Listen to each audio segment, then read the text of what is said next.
This is the second time I've been on the jury with Ars Electronica. The first time I juried for computer animation was the first year everything was held remotely because of the pandemic. And it was really incredible to have this experience where we could actually all congregate in person, have conversations that weren't always so polite. And we could actually really dig into a lot of spicy topics. And I think that sort of thing is really hard to do when you're online, in your studio, in your office, looking at these images. So it felt really difficult, but also felt really important. Well, something that I think about, and perhaps this is relevant to thinking about computer animation and the relationship between aesthetics and technology and what kind of culture we promote, like what are the affordances of different cultural forms. I can say that for the past couple of years, I've been on Zoom all of the time. I teach there, I'll talk with my parents there, and so we have a jury meeting there. And I think as part of that, there's a flatness to the way that we perform. And there's also this, I mean, literally, you're in this kind of grid. So it presents a different way of working out how we feel, right? There, in our jury, there's 5 different perspectives from 5 different cultures, 5 really different attitudes.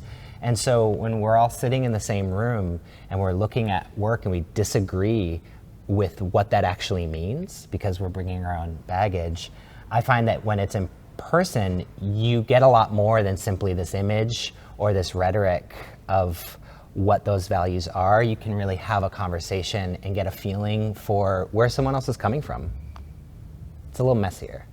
I maybe disagree a little bit with you because I think we were really like sharing different opinions, but always agreeing on one common goal. And like, as you said, of course, in the end of the process, maybe it went too good to be true. And then on the last day, of course, we had some trouble deciding because it's like so many different projects, different perspectives, and also taking this decision. I mean, for me personally, it was really important to have a political project in the top 3. So we addressed a lot of issues, European issues into politics with absence, but also with the winner. I think in the end, we all agreed that this is maybe a good way to go and to make a statement.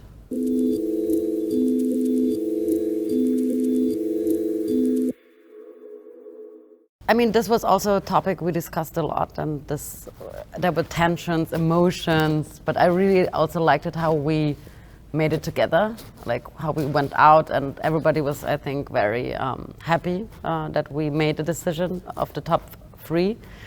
But I think it was a big decision to bring the project because it's dealing with queer issues, and I think it's also a statement for Ars Electronica to address topics as queerness in art and also community.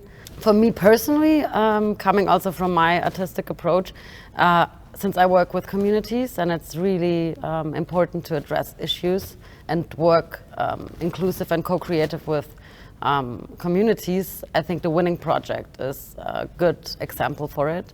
And also creating an AI which is learning from so many amazing voguing artists to train the AI. For me, it was also a sign how to have one protagonist as the AI who's teaching then other or communicating through voguing language to a broader audience, and to also have this amazing project in Linz and at the festival.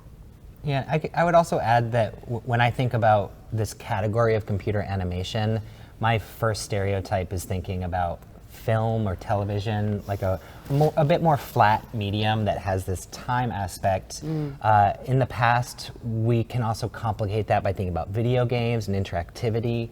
But thinking about the winning project, that is a piece that not only represents a community, but is that community. It really foregrounds this community of queer Vogue dancers by a Black American artist not just as the subject of the work, but as the totality of that work. And so there are these elements that are films, that are videos, that are performances, but it's also this social practice. And so I think in the end of the day, the kind of complicated dynamic element of this project just rose to the top.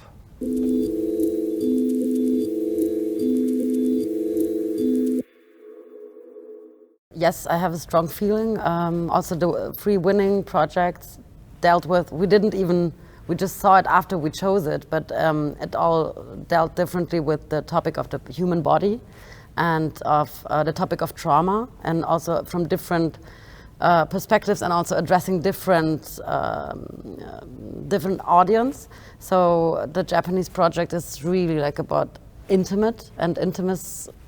I would say, it's really like sensitive, but at the other hand, Absence, the amazing animation, dealt with political topics, and now with the elections being held like in France, it was really important to push this animation forward.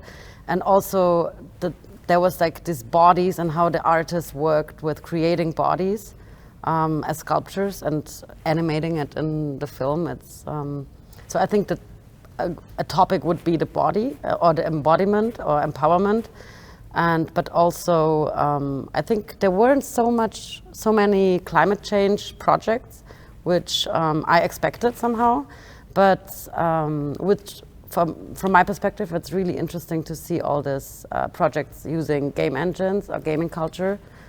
So maybe this is something new compared to the last years, and also in this artistic approach, to not have it as an interactive art, but also producing art with it.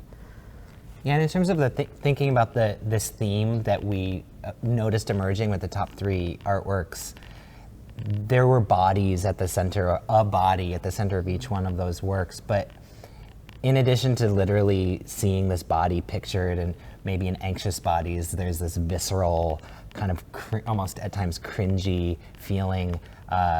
In Absence, it is this symbolic socio-political body that we were thinking about the human condition and the way that bodies are bodies and also symbols. And so that was something that felt really exciting to us. And as you point out, there are some technological trends that certainly we see surfacing and becoming popular. I'm really excited to think about the future, the way that game engines, maybe we won't even use the word game anymore pretty soon when we think about this way of producing animated synthetic work in real time.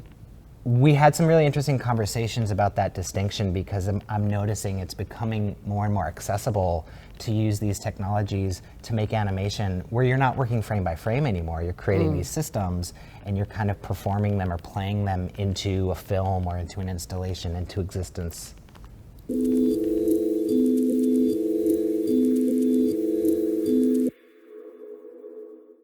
Of course not. I mean, this is a leading question. Do you want to? I mean, I'll jump in. I'm curious what you think. But something that was really great about being here in a jury in person with four other bodies, four other biases, and having to really sit in that space is that there's almost this necessity to claim your bias. It's impossible to escape that. And as someone who approaches this jury position as also an artist, I think about how artworks are these really interesting cultural objects, in that they can be a form of self-expression, of being extremely biased, but they're also this bridge or this invitation for communication. They're symbolic. And so these biases, these kind of expressive works, can also be complicated by the fact that they can become tools. They can have these social functions. And I think we see that in the work that we selected, that there are these complicated ways, and it's not consistent. The various works that we chose to highlight in our decisions and in our winning choices, there's not a consistent bias. It's a really dynamic and diverse approach towards these issues. From the top three prizes are from three different continents, right? Three really different perspectives. Yes, as a judge, I was afraid that I'm too biased on some issues, or also aesthetic art approaches, But I have to say, I'm kind of glad in the end, after this experience of being in the jury, that I really didn't. I think I did a good job being unbiased. Or when we had an issue, I said, okay, I'm not gonna say anything because I'm kind of know this person. Or I think maybe there is a possibility to do unbiased art, but by communicating. I mean, and also by reflecting. Why am I doing this? Why am by self-reflection and acknowledging that you are biased by some, but I think it should be the goal. I mean, as a jury member, I want to be unbiased, of course, in judging.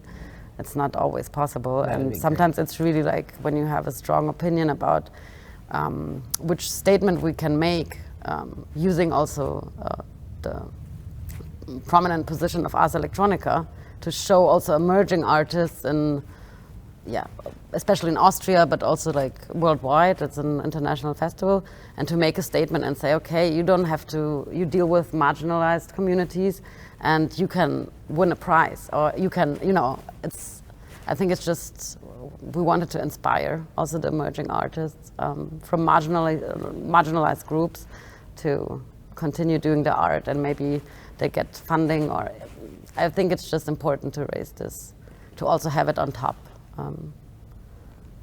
The art production. I think about, perhaps we'll shift from thinking about bias to just thinking about balance. I mean, there's something that was really lovely about coming together, and in the end, on the very last day, when we're making these hard decisions of what are the top choices that we want to showcase, that it was really important that we were all standing together and making that decision together. Yeah. And so part of that is having a position, knowing your position. Of course, we all have one, but then also creating space for other perspectives, and collectively sorting through the chaos, or sorting through that messy process of deciding, okay, here this is, what should be on the top.